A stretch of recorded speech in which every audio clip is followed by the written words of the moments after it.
प्यारे बच्चों, कैसे हैं आप? आज हम कक्षा 12 की अध्याय 1 में वैद्युत आवेश के बारे में बता रहे हैं। पिछली कक्षाओं में आपने पढ़ा होगा आवेश क्या है, कितने प्रकार के होते हैं, इसके बारे में थोड़ी सा और बता रहे हैं। वैद्युत आवेश किसी पदार्थ के वैद्युतमय हो जाने का मतलब है उसने आवेश ग्रहण कर लिया। वैद्युत आवेश पदार्थ का वह गुण है जो वैद्युत तथा चुंबकीय प्रभाव को प्रदर्शित करता है। वैद्युत आवेश के प्रकार वैद्युत आवेश के प्रकार वैद्युत आवेश के प्रकार वैद्युत आवेश दो प्रकार के होते हैं। पहला है धनावेश, पॉजिटिव चार्ज, और दूसरा है ऋणावेश अर्थात नेगेटिव चार्ज। आवेश उत्पन्न कैसे होगा? पिछली कक्षा में आपने पढ़ा होगा कि यदि हम प्लास्टिक की कंघी से बालों को रगड़ने के बाद कागज के छोटे छोटे टुकड़े, यदि कागज के छोटे छोटे टुकड़े में कंघी ले जाएं इसके पास में, तो ये कंघी कागज के छोटे छोटे टुकड़ों को अपनी ओर आकर्षित कर लेती है। इसका मतलब है उसमें आवेश उत्पन्न हो गया है। इसी प्रकार यदि हम कांच की रॉड को रेशम के कपड़े से रगड़ते हैं तो भी आवेश उत्पन्न हो जाता है। रेशम के कपड़े पर ऋणावेश तथा कांच की छड़ पर धनावेश उत्पन्न हो जाता है। अर्थात आवेश दो प्रकार के हो गए, एक धनावेश और दूसरा ऋणावेश। इसमें आवेश एक बात आती है सजातीय आवेश।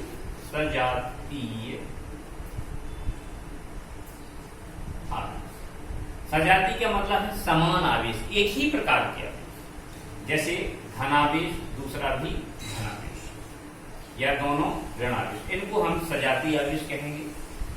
जब आवेश सजातीय होंगे, एक जैसे होंगे, तो ये प्रतिकर्षित करते हैं, प्रतिकर्षित, एक दूसरे को प्रतिकर्षित करेंगे, अर्थात प्रतिकर्षण बल लगेगा। विजातीय आवेश अर्थात विपरीत आवेश, एक यदि धन है तो दूसरा ऋण है, यदि पहला ऋण है तो दूसरा धन है, इनको हम विजातीय आवेश कहेंगे। ये आकर्षित करते हैं। क्या करते हैं? आकर्षित या आकर्षण बल कहेंगे हम, आकर्षण बल लगाएंगे। तो समान आवेश अर्थात दोनों धन हो या दोनों ऋण आवेश हो तो एक प्रतिकर्षण बल लगाते हैं, एक दूसरे को प्रतिकर्षित करते हैं, रिपल्स करते हैं। यदि एक धनावेश है दूसरा ऋणावेश है, या पहला आपका ऋणावेश है दूसरा धनावेश है, तो एक दूसरे को आकर्षित करते हैं, अर्थात इन दोनों के बीच में आकर्षण बल लगता है। अब जो आवेश होता है ये इलेक्ट्रॉन की अधिकता और कमी को भी प्रदर्शित करता है। इलेक्ट्रॉन धन आवेश, इलेक्ट्रॉन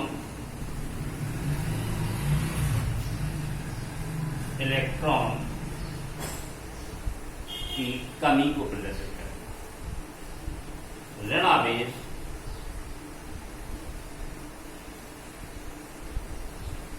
इलेक्ट्रॉन की अधिकता को प्रदर्शित करता है। अर्थात मैंने जैसे आपको बताया कि ये कांच की कोई छड़ है, इसको हमने रेशम की खाल से इसको रगड़ा, जब रगड़ा जाता है तो छड़ से इलेक्ट्रॉन निकल करके जो कपड़ा है इस कपड़े पर पहुंच जाएगा। यहाँ से इलेक्ट्रॉन निकलेगा, इसमें पहुंच जाएंगे, अर्थात छड़ पर धनावेश हो जाएगा और कपड़े पर ये कपड़ा है, रेशम का कपड़ा, इस पर ऋणावेश उत्पन्न है, क्योंकि जहां से इलेक्ट्रॉन निकलते हैं, जो इलेक्ट्रॉन को त्यागता है, इलेक्ट्रॉन को देता है, उस पर धनावेश होता है। जो इलेक्ट्रॉन को ग्रहण करता है, इलेक्ट्रॉन को लेता है, वो हमारा ऋणावेश। तो यदि हम किसी को पैसा देंगे तो धनी कहलाएंगे, यदि हम किसी से लेंगे तो ऋणी कहलाएंगे। वही सिद्धांत इसमें है कि इलेक्ट्रॉन की यदि कमी है तो प्रदर्शित करता है धनावेश, उसने इलेक्ट्रॉन को त्यागा है, दिया है। इसी प्रकार यदि इलेक्ट्रॉन की अधिकता है, इलेक्ट्रॉन में पहुंचे हैं, तो प्रदर्शित करेगा ऋणावेश, उसने किसी से इलेक्ट्रॉन लिया। इस प्रकार जो आवेश हो गए दो प्रकार के, धनावेश और ऋणावेश। इलेक्ट्रॉन की कमी प्रदर्शित करती है धनावेश को, अधिकता प्रदर्शित करती है ऋणावेश को। अब हम आवेश का मात्रक क्या होता है? आवेश का मात्रक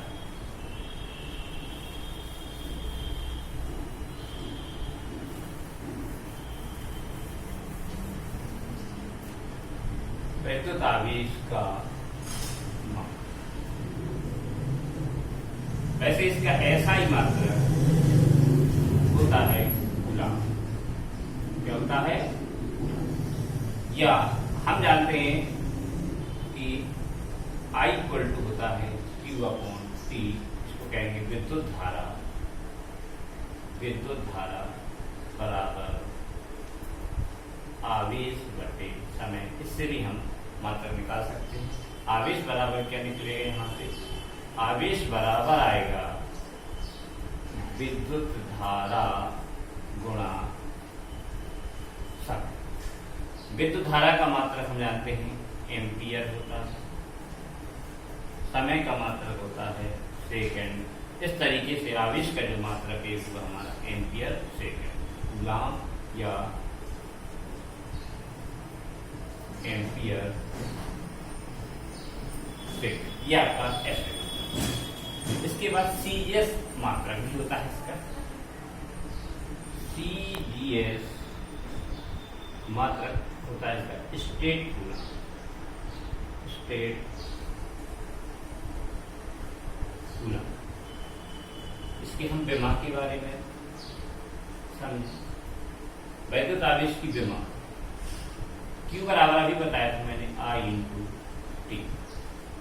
I विद्युत धारा, विद्युत धारा की विमा होती है A, एम्पियर A, समय की होती है T। इस तरह से आवेश की विमा हो गई आपकी A। Q की विमा क्या होगी? A। कहीं पर भी हमें विमा लिखनी है आवेश की, Q की विमा होगी A। अब हम ये देखते हैं कितने इलेक्ट्रॉन को त्यागा है, कितने लिया है। एक सूत्र होता है Q इक्वल टू N, जहां N है इलेक्ट्रॉनों की संख्या, P है इलेक्ट्रॉन का आवेश। तो इसके पहले हम बता दें कि आवेश इलेक्ट्रॉन का कितना होता है। इलेक्ट्रॉन का आवेश, इलेक्ट्रॉन का आवेश माइनस E से प्रदर्शित करते हैं, जहां E का मान है 1.6 into 10 to the power minus 19। Electron का आवेश ऋणात्मक होता है, माइनस का E की value 1.6 into 10 to power minus. Proton का आवेश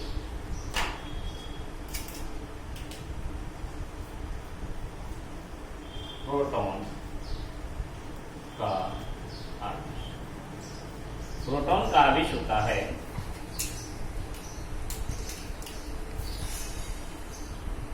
प्लस का E, धनावेश होता है। इसका मतलब प्लस का 1.6 into 10 to the power minus 19। Neutron, neutron का आवेश, न्यूट्रॉन उदासीन है। कैसा कण है? उदासीन कण है, इस पर कोई आवेश नहीं होता।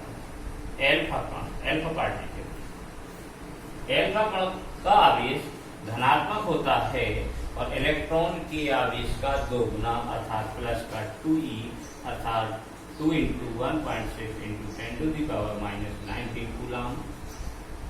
इसको इस तरीके से लिख सकते हैं, प्लस का 3.2 into 10 to the power minus 19। आवेश, इलेक्ट्रॉन का आवेश, प्रोटॉन का आवेश, न्यूट्रॉन उदासीन है, कोई आवेश नहीं होता है, एल्फा कण का आवेश। अब किसी भी कण का आवेश हम इलेक्ट्रॉनों की संख्या से निकालने के लिए सूत्र होता है Q = N प्लस माइनस, जहां n की वैल्यू है 1 2 3 4 सो, जहां n इलेक्ट्रॉनों की संख्या है, कितने इलेक्ट्रॉन, इसको कहेंगे इलेक्ट्रॉनों की संख्या। एक छोटी सी हम बात आपको बता रहे हैं कि आवेश के लिए उत्तरदायी आपका इलेक्ट्रॉन होता है। इलेक्ट्रॉन ही आवेश का उत्तरदायी होता है, प्रोटॉन नहीं होता, क्योंकि इलेक्ट्रॉन बाहरी कक्षा में होता है। इलेक्ट्रॉन त्याग सकते हैं, जल्दी ग्रहण कर सकते हैं। प्रोटॉन को निकालना बहुत कठिन है, बहुत अधिक ऊर्जा की जरूरत पड़ती है, इसलिए प्रोटॉन को हम निकाल नहीं सकते, अतः इलेक्ट्रॉन ही आवेश का उत्तरदायी कण है। अब है आवेश संरक्षण का सिद्धांत। आवेश संरक्षण का सिद्धांत, कंजर्वेशन ऑफ चार्ज। आपने ऊर्जा संरक्षण का सिद्धांत पढ़ा होगा कि ऊर्जा को ना तो उत्पन्न कर सकते हैं, ना ही नष्ट कर सकते हैं। इसी प्रकार से आवेश संरक्षण के सिद्धांत में आवेश को ना तो उत्पन्न किया जा सकता है, ना ही नष्ट किया जा सकता है, बल्कि इसका ट्रांसफर किया जा सकता है। एक वस्तु से दूसरी वस्तु में ट्रांसफर कर सकते हैं, इसे हम आवेश संरक्षण का सिद्धांत कहते हैं। अतः लिख सकते हैं वैद्युत आवेश ना तो उत्पन्न कर सकते हैं,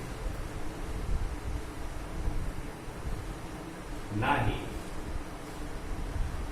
नष्ट, बल्कि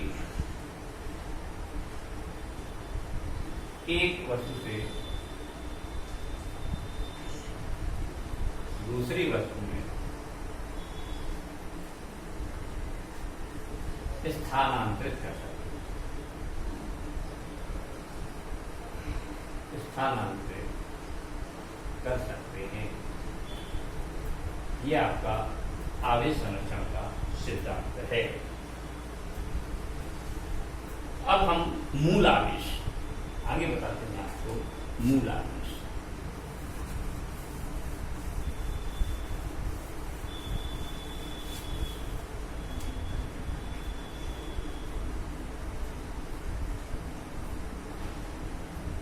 इसी को कहते हैं आवेश की क्वांटम प्रकृति। आवेश की क्वांटम प्रकृति।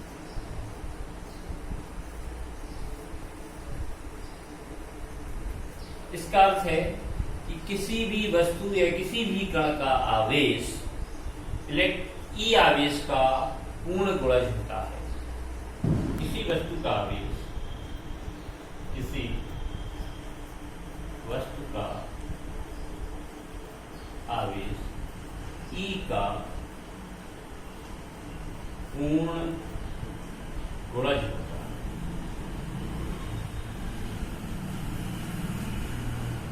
ई का पूर्ण गुणज होता है, अर्थात 2e 3e 4e 5 इस क्रम में होता है। यह है 2/3e 3/4e 1.5e 2.3e ये नहीं हो सकता।